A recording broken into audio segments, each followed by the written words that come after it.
police. My attempts to contact her were unsuccessful, so I took her to housing court and had her evicted. And I sued for the damages in small claims court. A damaged microwave, stained sofas, and the apartment was left in a filthy condition. As you can imagine, she skipped the court dates. Surreptitiously. Somebody should make a movie about a guy who's obsessed with venom, right? Like,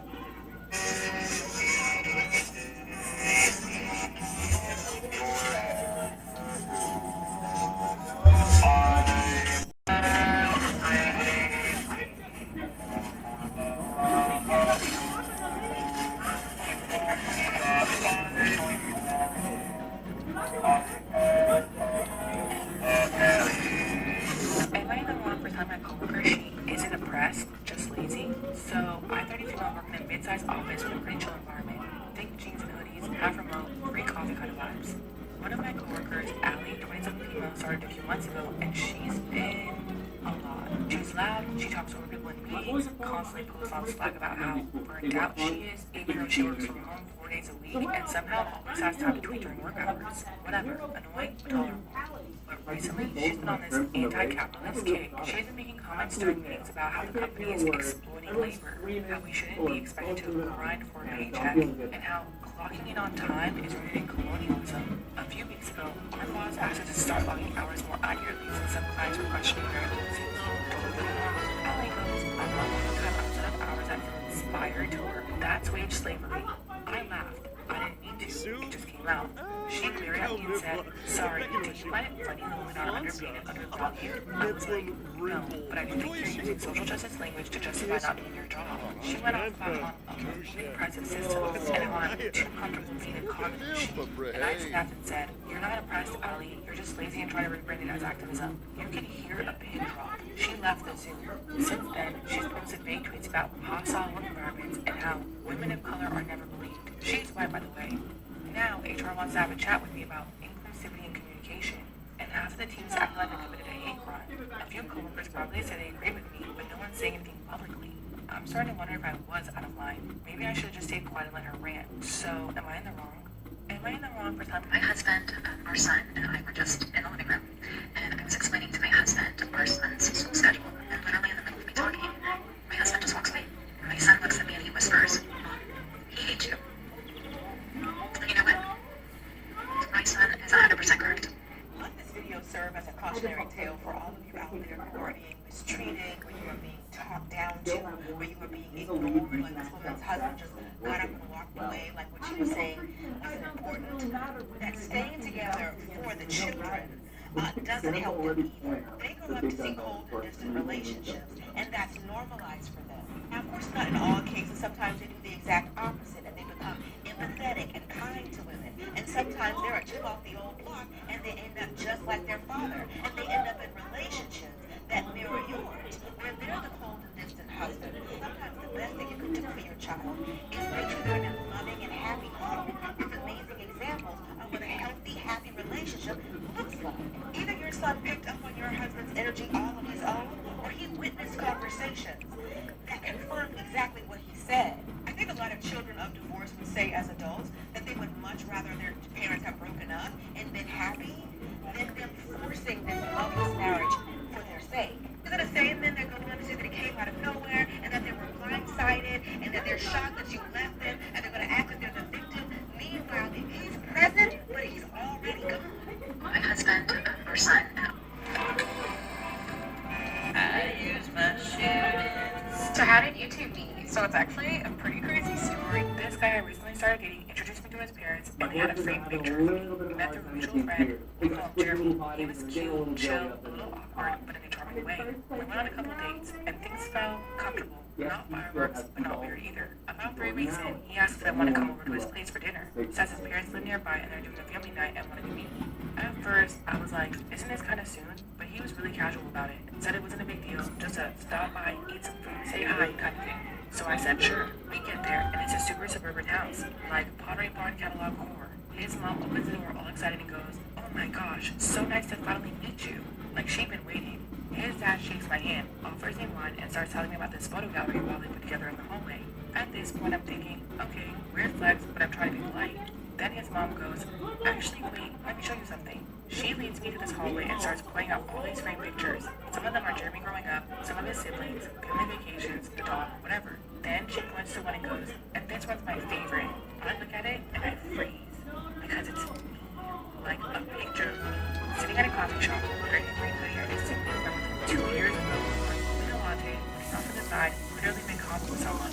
I never took this photo. Not on Instagram, not on stories, not even in a group chat. It wasn't taken by me. So I say, where is this from? And his mom just laughs and goes, Jeremy showed it to us ages ago. He said you looked so peaceful. I just thought it was cute. At this point, my skin is crawling. I turn and look at Jeremy. He looks guilty, like blood in the face, scratching the back of his neck, very not okay. So I asked him, when was this taken? He mumbled something about running into me at a cafe once before we actually met. Like apparently he saw me sitting alone, thought I was beautiful, snapped the photo and kept it, and showed it to his parents, and framed it in their house.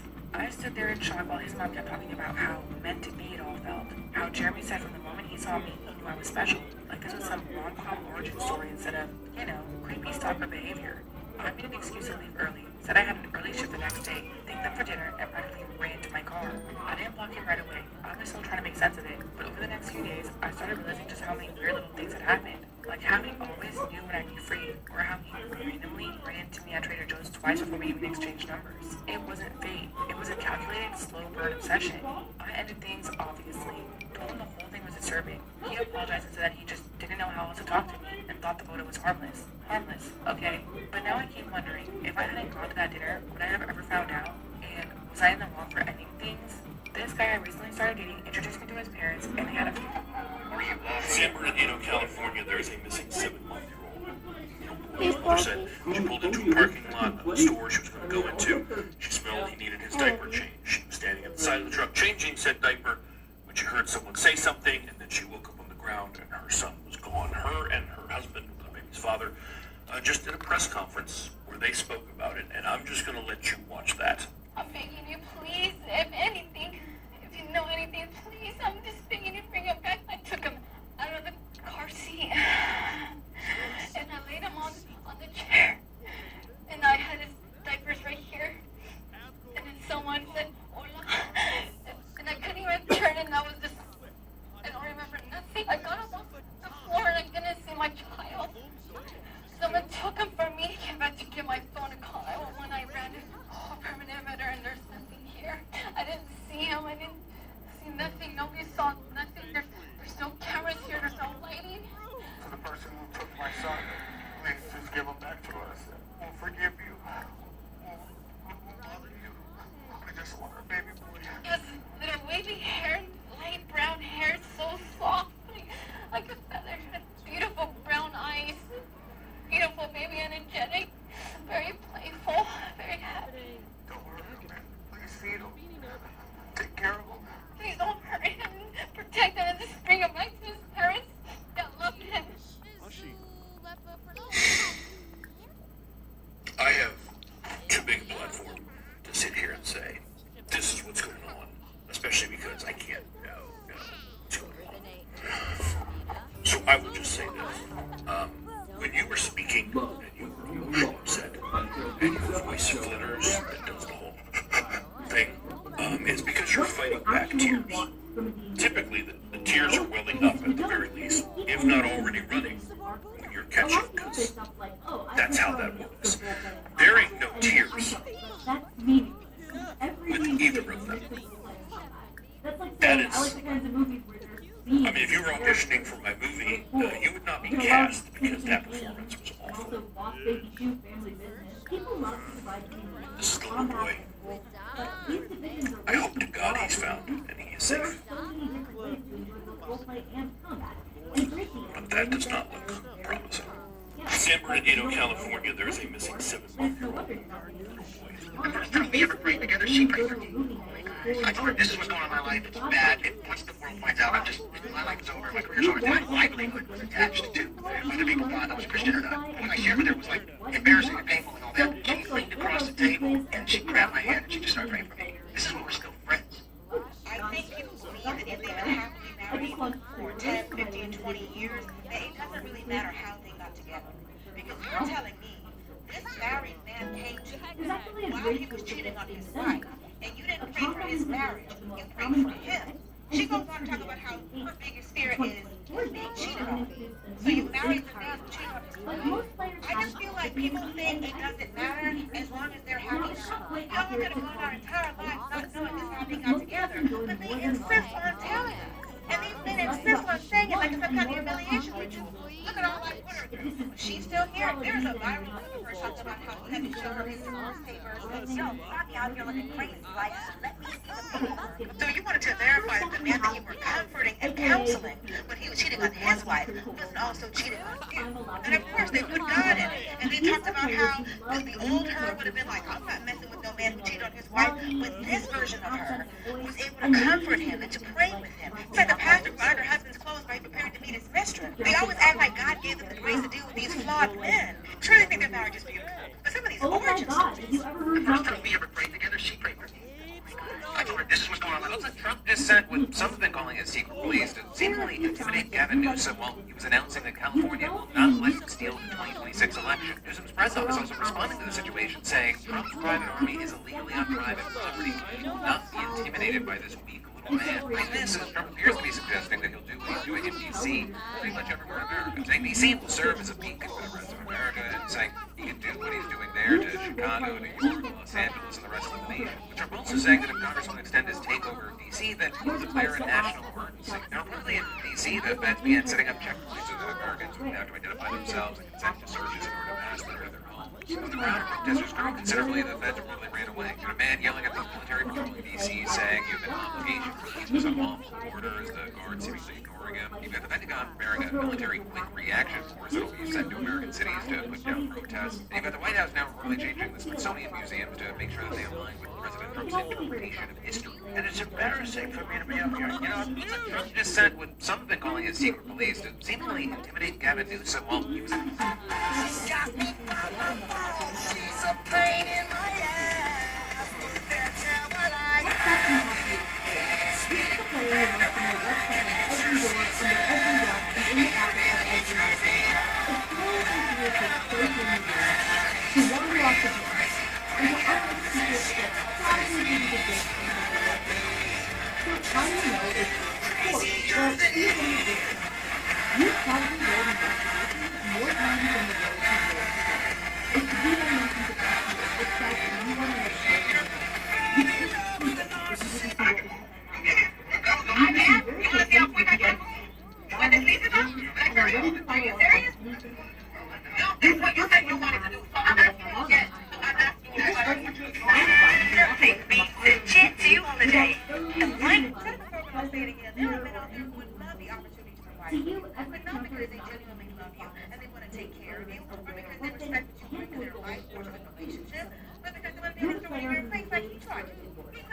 Taylor Swift appeared on her boyfriend's podcast to announce her new album, which great scoop.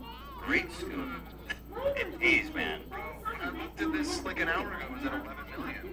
12.1. 20 22 hours. I guess it makes sense. My mom's already watched it. She loves herself some Taylor, yeah. So is this the like longest form interview she's ever done? Because I feel like it's like 2 hours sitting on a podcast is pretty unique. Yeah, she said yes ever. Yeah. Okay, so this is a big deal. Yeah. Whose podcast is this? This is Travis and His friend and his brother. Here's the big moment. That we just simply could not turn down. That's right. This is a special preseason episode that we decided to bring to you. So let's not waste any of their time, Jason. Let's get right to it. Want to do the honors? Our guest today is the singer, songwriter, producer, and director from Nashville, Tennessee. That's bullshit. She is from Reading. She is the most awarded artist in the history of the American Music Awards with Radio Music Awards. Yeah, that is 14 Grammy Awards and is the only artist in the history of a tour which spanned 149 shows across 51 cities, 5 continents, and is the most attended tour of all time. I'll give it. I don't think he was reading. Unless he's got a teleprompter. Yeah, this is hard. passion. That's all passion. Chad was reminding me he has little girls. He has daughters. So yeah, she must be huge in that house.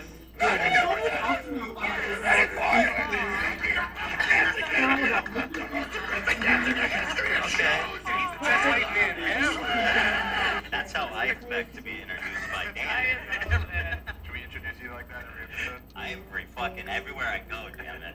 When they premiered this, it had 1.3 million live viewers. Wow. Damn. That's... These are people that ran to their computer too.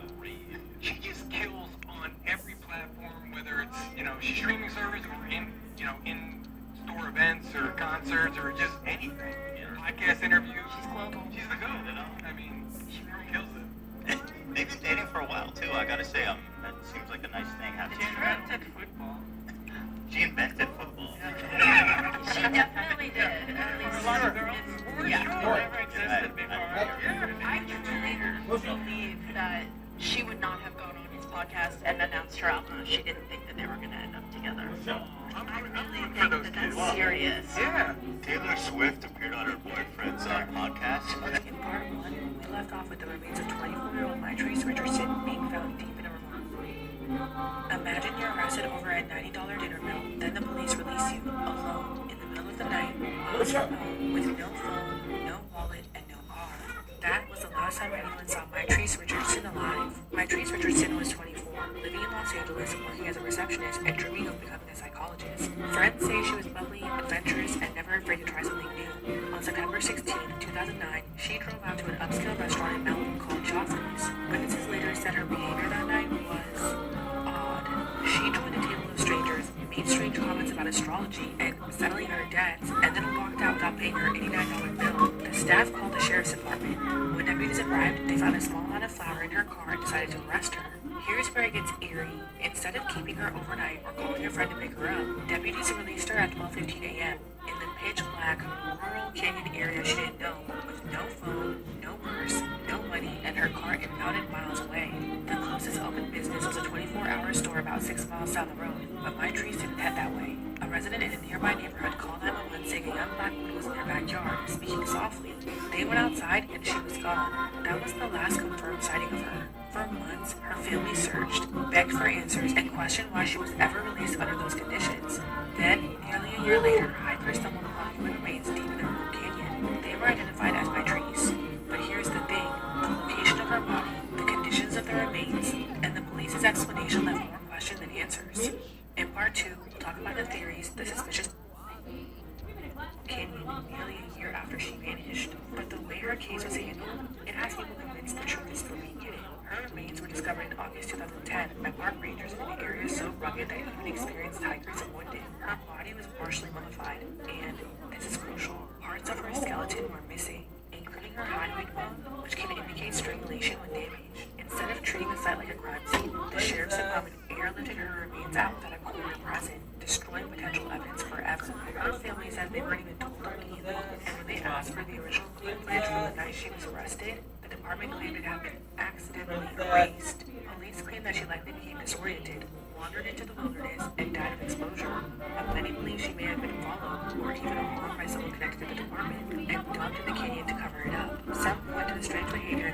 restaurant has possible signs of a mental health crisis. Others argue that even if that were the case, she still should have been kept safe until daylight, not released into dangerous terrain. To this date, there's no official cause of death. No one knows exactly how she ended up in that canyon or why the investigation was handled so poorly. Both of her parents filed lawsuits against the department in connection to Richardson's death. The family reached a $900 settlement with the county in 2011. Just last year, the Los Angeles County increased their award to $25,000 for more information in this decades-old mystery. In part, I grew up watching Jackie Chan films.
Sean Dunn, he was in D.C. upset about police presence, military presence. He was walking home from Subway, saw some Border Patrol officers, decided to tell him what he thought of them, and also whipped his Subway sub into their chest.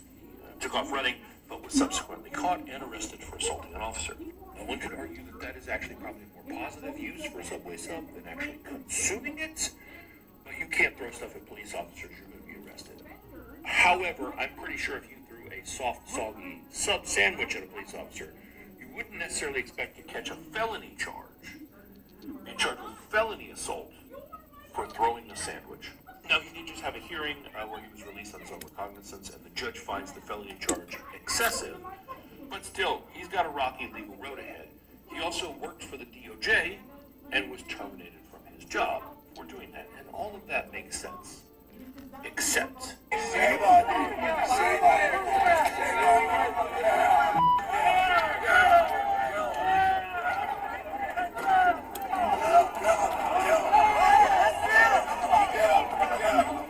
Sheard was former FBI agent at the January 6th insurrection, yelling, kill them, about police officers. He was arrested and charged, among other things, with felony assault on an officer. That sounds familiar, right? Yeah, he got pardoned by Donald Trump because all the January 6ers got pardoned. But not only did he get pardoned, he was just hired as a senior advisor to the Department of Justice. So, he, who participated in an event where police were actually harmed, hired at the DOJ, throw a Subway sandwich at a Border Patrol officer, fired from the DOJ. The only difference I can see between these two situations is one did what he did extremely violently in the name of Donald Trump, and the other did it in exact opposition to Donald Trump. One will get you a promotion, the other will get you fired and charged with an excessive felony. This is not what America is supposed to be. So in case you miss it, Baby mama maker. That must be Cam Newton, right? You have one kid, now you're a baby mama maker. Jeez. In today's episode of Moving the Goalpost, you have a man finding out for the very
prideful about judging people who had a child out of wedlock. Now here you are.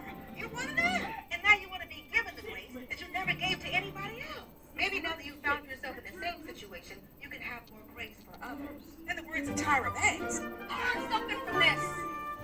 Baby mama maker. That must be Camden. Okay.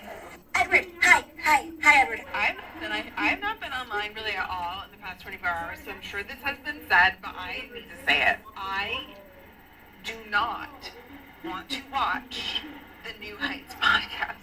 I don't want to listen to the New Heights podcast. Now, I'm going to get eaten up over this. If you don't know me, my love language is criticism, okay? And I love Taylor Swift. I don't think she's flawless, but I love Taylor Swift. When she announces a new album, it's like my version of a Super Bowl. It's my version of a sporting event. So why do I have to go listen? If I want to hear about it, I have to go listen to a football podcast? And I am like neutral on Travis Kelce. I've actually heard that podcast is funny.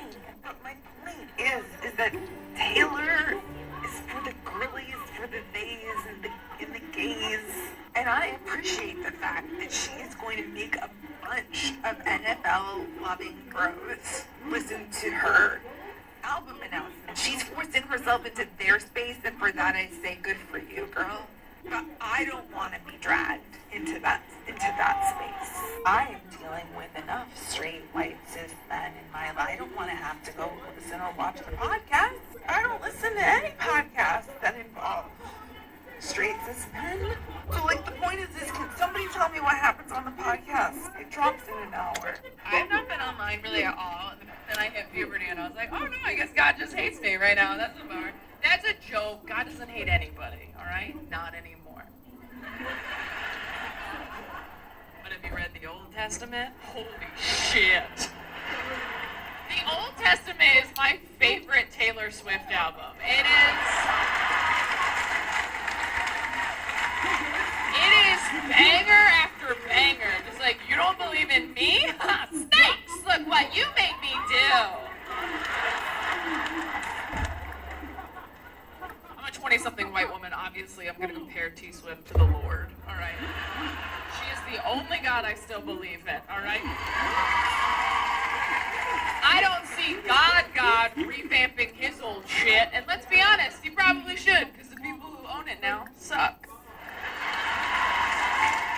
Then I hit puberty, and I was like, oh no, I guess God... Shut up,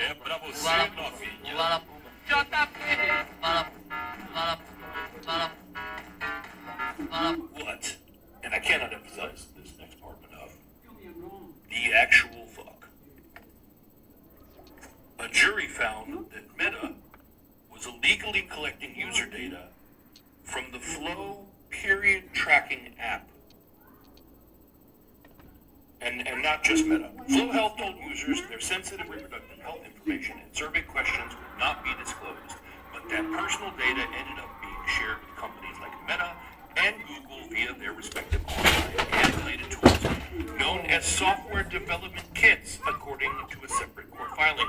Google and one of the analytic firms agreed to settle their claims prior to the jury trial that began in July, while Flow Health settled the day before the trial's conclusion on August 1st. Meta chose to take the case to court and lost. The social media company is expected to appeal the verdict. Listen, even I, a dude, with my dude lenses that I have to navigate the world and see through, can see this and go, it feels like there's nothing made to benefit women that also isn't made to be part of their oppression. That isn't also made to service the patriarchy. It's like this app went, hey ladies, how would you like a way to track your cycle? Something that provides resources to you that's invaluable, and also we're going to keep all of your information protected and safe. And we were like, that sounds great. Yeah, it was like, sign up here, and they did. And they were like, ha! Just kidding. We're going to give away all your information. We're mining all of your information. We're selling your data. Because you are just a consumer to us. We don't actually care about what's going on with your lady bits. Being a woman in this world has to be absolutely bad. I don't know how you do it. But, and I cannot emphasize this next part enough. Millennials are not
We walked on Instagram, Gen Z, so you could run on TikTok. We gave you everything. So be kind to millennials, because we are just as angry as you are, but our backs hurt, and we have heartburn! Millennials are not to blame. You are angry. Christian people annoy the F out of me because it's like, what do you mean you hate gay people? Aren't you supposed to love everyone, Brenda? Huh? Are you supposed to? Doesn't it say that in your little effing book? You're supposed to love and respect everyone because you're not loving and respecting me, Linda, Kyle, Chris, Christian. It's not very working in the eyes of the Lord to me. Christian people annoy the F out of me because it's like, what do you mean? You guys know that I'm all about... Miss Sarah Jessica Parker. Hi! Yes. Hi. Yes, first shoe. Who did Sarah Jessica Parker play in the movie Hocus Pocus? One of Bette Midler's sisters or Barbara Streisand's maid? Sister! Yes, here's a shoe! Here's a shoe! Take this shoe! Oh, she has a smoothie. What a shock. A shoe and a smoothie. The story of white women. Sir, it's Sarah Jessica Parker. Do you care? Do I care? Yeah, I care about the park. No, not the park. Sarah Jessica Parker. She knows Helen Hunt. Oh, it's Sarah Jessica Parker. Do you care? I love her so much. Yes, oh, so gay. She's my favorite person ever. So gay. Miss, it's Sarah Jessica Parker. Do you care? It's fine, thank you. Oh, all right. Well, come on. No, that's right. Some people hate you. Sir, it's Sarah Jessica Parker. Do you care? Not really. So. Oh, okay. All right. Someone doesn't like Hocus Pocus. Miss Sarah Jessica Parker. Hi! Yes. Hi. Yes. First shoe. Who did Sarah Jessica... I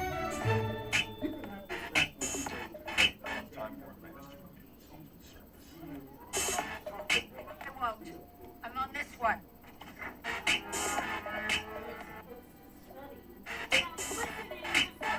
Sorry, son.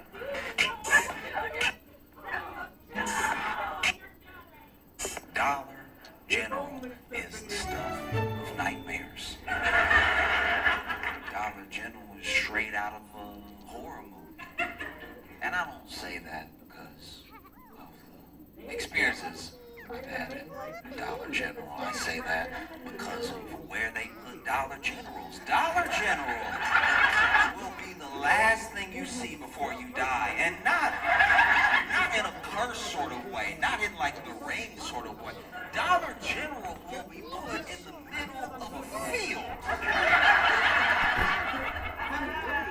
Whether you are in the South or the Midwest, the only places Dollar General truly exists and thrives is the middle of nowhere in the South, the middle of nowhere in the Midwest, and the Sahara. I don't know. By the time you see a Dollar General, you're like, is this a mirage? Because I've seen nothing but fields for 30 minutes, and then one Dollar General. Dollar General.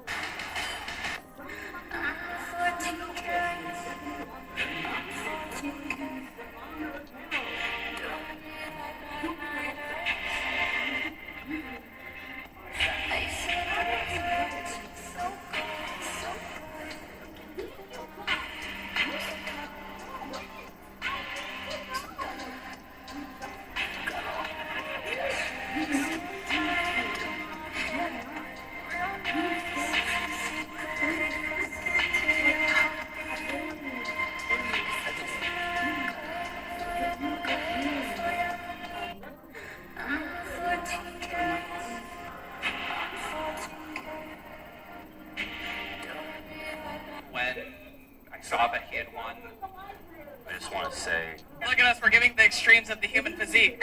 So big and small. I wish I was as tall as you. Oh, well, hey y'all, tonight we are at Variety's Power of Young Hollywood party presented by SanDisk. Come along with me. My sister, how are you? I'm Drew. I know you will. No, oh no, that was Drew up. Oh my god, yeah! Oh my god, I'm obsessed with you. I almost wore this exact outfit. Good thing I didn't. Look at us, we're giving the extremes of the human physique. So big and small. I wish I was as tall as you. Oh, well, I think that they need both of us in the world. I agree. We both have tooth jabs. Look at us. Oh, I do. I forgot I had them. Do you have any creative rituals or habits that you like to do when you need to strike up inspiration? I bought a stone. You're supposed to meditate with it for creativity. Maybe I'll just start using it. Journaling is definitely my creative outlet. I need to get into journaling. I feel like I'm alone with my own thoughts too much. I do this thing where I make a ice cream sandwich, have a little party at my house. Well, that's crazy. I didn't get invited, so it's kind of awkward. I literally just met you. It's so awkward. All right, what pushes you to be creative? The people connecting with the stuff I make, that makes me feel like You're that girl. I am that girl. Period. Boredom. The last time I was truly bored is when I made the kombucha video. Beep, beep, epic fail. Epic chunkus moment. Have you had any I'll prove you wrong moments in your career so far? Everyone in my life really didn't want me to drop out of college, And it worked out. There's a lot of people that said I couldn't do a lot of things. They're like, you got gap teeth, you can't be a love interest. I'm like, I'm on Netflix playing a girlfriend. Amen, sister. Tell them. No, but I'm waiting. I just gotcha, you know. In my elementary school, they were like, yo, you're never gonna be an actor, right? Then I ended up hosting the CBS Kids Show as a kid. Yeah. When I started acting, there were a lot of people who thought it was stupid. Well, look at you, Hiccup. On a dragon.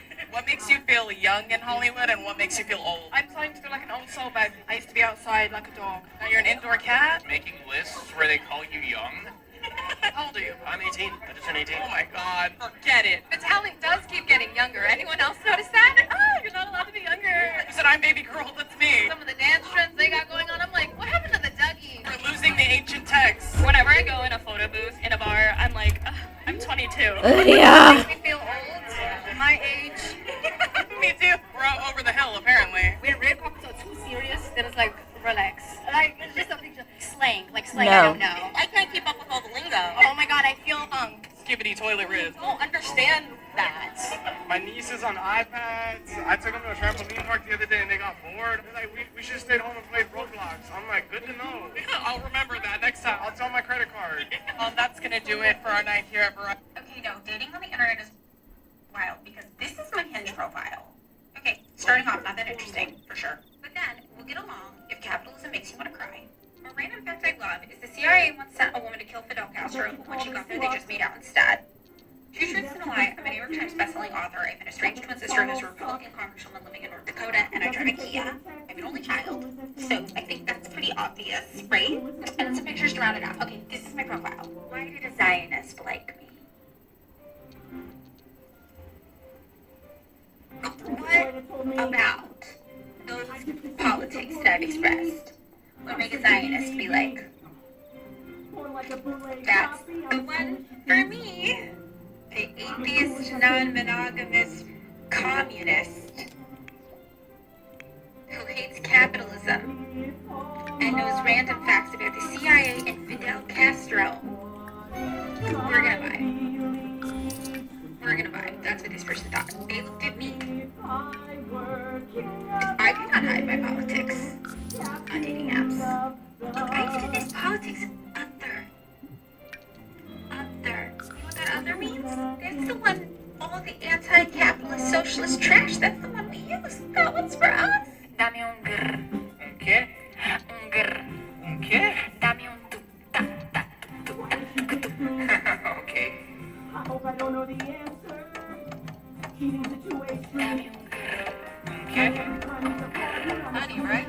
Love those click-clacking heels. Okay, guys. This time, Lily Moskowitz in the Princess Diaries is not a friend that Mia can trust, and he secretly, knows that deep down in her heart, but she actually also continuously assumes that Lily Moskowitz is her best friend, and the best friend that she will ever and could ever have, and she thinks that she's so lucky to have Lily Moskowitz as a best friend, because Lily Moskowitz is a genius, and all of these friends are geniuses, and Mia is so impressed by the fact that she has so many geniuses for friends, because all of her friends are in the gifted and talented program, and sure, she's technically also in the gifted and talented program, but Mia's only in the gifted and talented program, so that she can learn more math, specifically because she's so bad at math that they put her in the gifted and talented program, and no one ever corrects her on this, ever, until the fifth book that she finally starts dating Michael, and then she's like, oh, Michael seems to be under the impression that I'm in the gifted and talented program because I'm also a genius, because I'm talented, because I'm a talented writer. It took everything in Mia to laugh in his face. Ha! He thinks I'm a talented writer. I just happen to write. And it takes her, it's an entire thing, okay? And here's the thing. Try not to ponder. Guest today is a singer, songwriter, producer, and director from Nashville. What is talk to you all about something concerning to me, and I need everyone to remember that nothing I'm about to talk about is ever that serious. Okay, moving on. I saw this video today that has this, and it's hilarious. I loved it. But first things I want to say, this show is not real. These people aren't real, these characters aren't real. Any silly takes I may have on a make-believe fake show should never be factored into anything in real life because it's a fake show. That's all I'm going to say about that. But many of you were horrified to find out my team. Now, first things first, what this tells me is you don't watch my other show with my sister called Two Idiot Girls. I have another podcast with my sister where I key about this shit all the fucking time. Go back 2 years, I watched all the seasons and I read the book, so I am very familiar with the throuple that is Conrad, Jeremiah, and Billy. I have been a Hey! I want to talk to you all about something concerning to me, and I need everyone to remember that nothing I'm about to talk about is ever that serious. Okay, moving on. I saw this video today that has this, and it's hilarious. I want to talk to you all about something concerning to me, and I need everyone to remember that nothing I'm about to talk about is it just us? Ты não sapato, Is né? that your ex over Ja, there? floor tree. Boelijn de gelden. Schmoen. No bean short. The joke here is you have the diaper truck because diaper trucks are trash. Is it just us, or is that your ex over there? Oh, look over there. It's your ex. Canis band trip. Cheflet. The joke here is you have the diaper truck because diaper trucks are trash. Is it just us, or is that your ex over there? Oh, look over there. It's your ex. Yeah.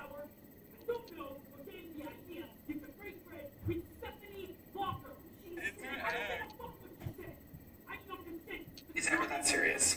Okay, moving on. I saw this video today that has this.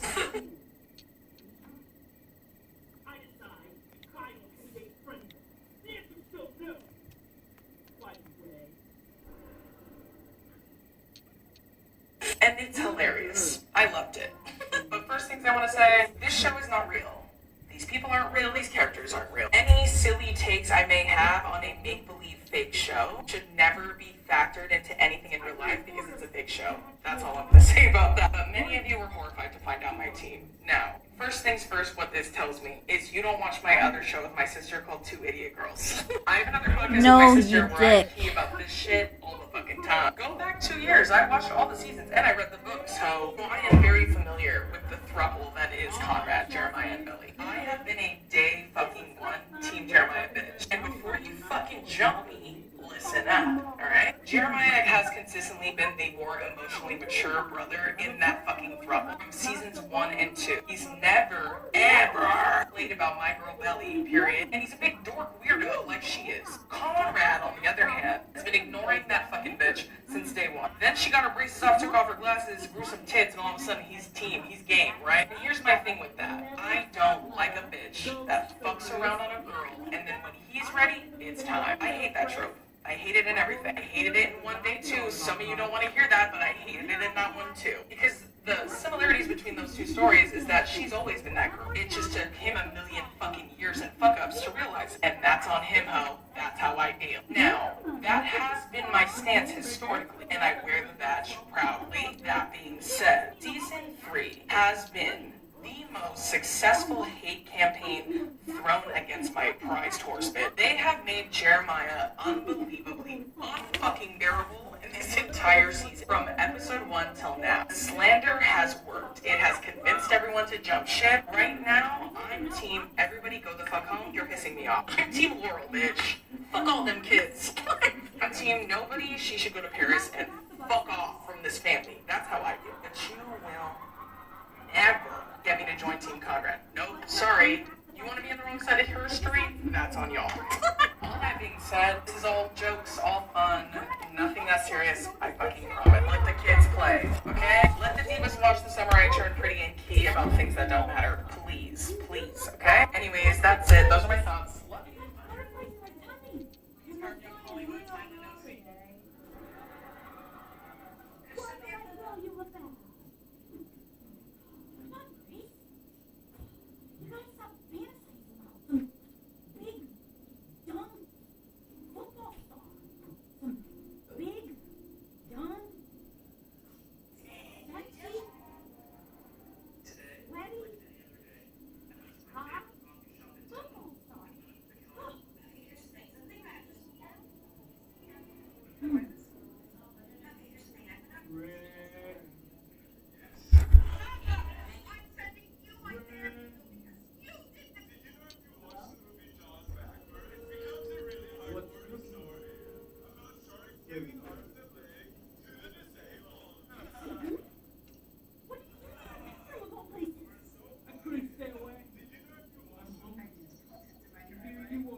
Slice me off a piece of that saucy. I swear you got me hypnotized. You're looking all filthy like you know it's wrong. I know it's right. Chase Grace, I'll never ever tell you to behave. I am expecting you to betray me. Only if you're over it. One-way ticket power trip with no censorship, babe. I'ma love ya all night long, but you gotta do wrong. Yeah, you gotta do wrong. Oh, dirty, dirty girl, won't you sing love to me? Won't you love me like you don't care? Dirty, dirty girl, will you break for me while I push and pull on your hair? Hey, you talk to me like you're in a locker room. It's clear you never stepped in a classroom. You think I'm leaving room for you? The Trinity is more than two. You want me, can't be skipping school. For shame, I am expecting you to behave. You think your thirsty craves the brains. Take a sip and soup your soil mouth. You want to tour off the house. You better drink now. Just like, I don't care that I'm here at the Chateau with the A-list. I can't lie. High school was better than this. Are we legally bound to stand in a circle looking around? Shit, how did I even get in? I'd love to get out. It is a true, like, outsider looking in kind of movement, and that's another thread that runs throughout this project. Audrey knows that she's not a fool or destined for stardom, and there are some people that just understand they were meant to do something big or be famous or be noticed in some kind of way. And that is an idea and a goal that she's grappling with throughout this album. She had such a success with That's So True last year, but of course she was pretty much a total unknown. She hadn't released any music at that point. So she was kind of in this waiting room period of, I guess, waiting for this project to be done and having her moment. And she is clearly Audrey Hobart has just dropped her.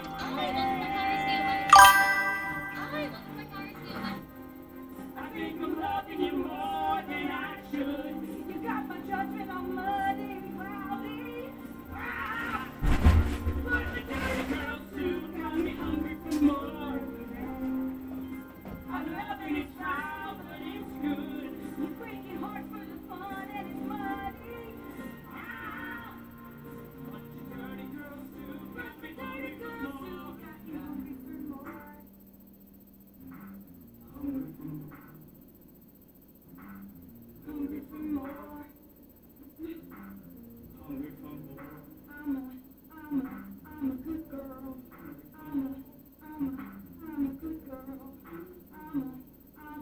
I'm a good girl. Hungry for more. I'm a good girl.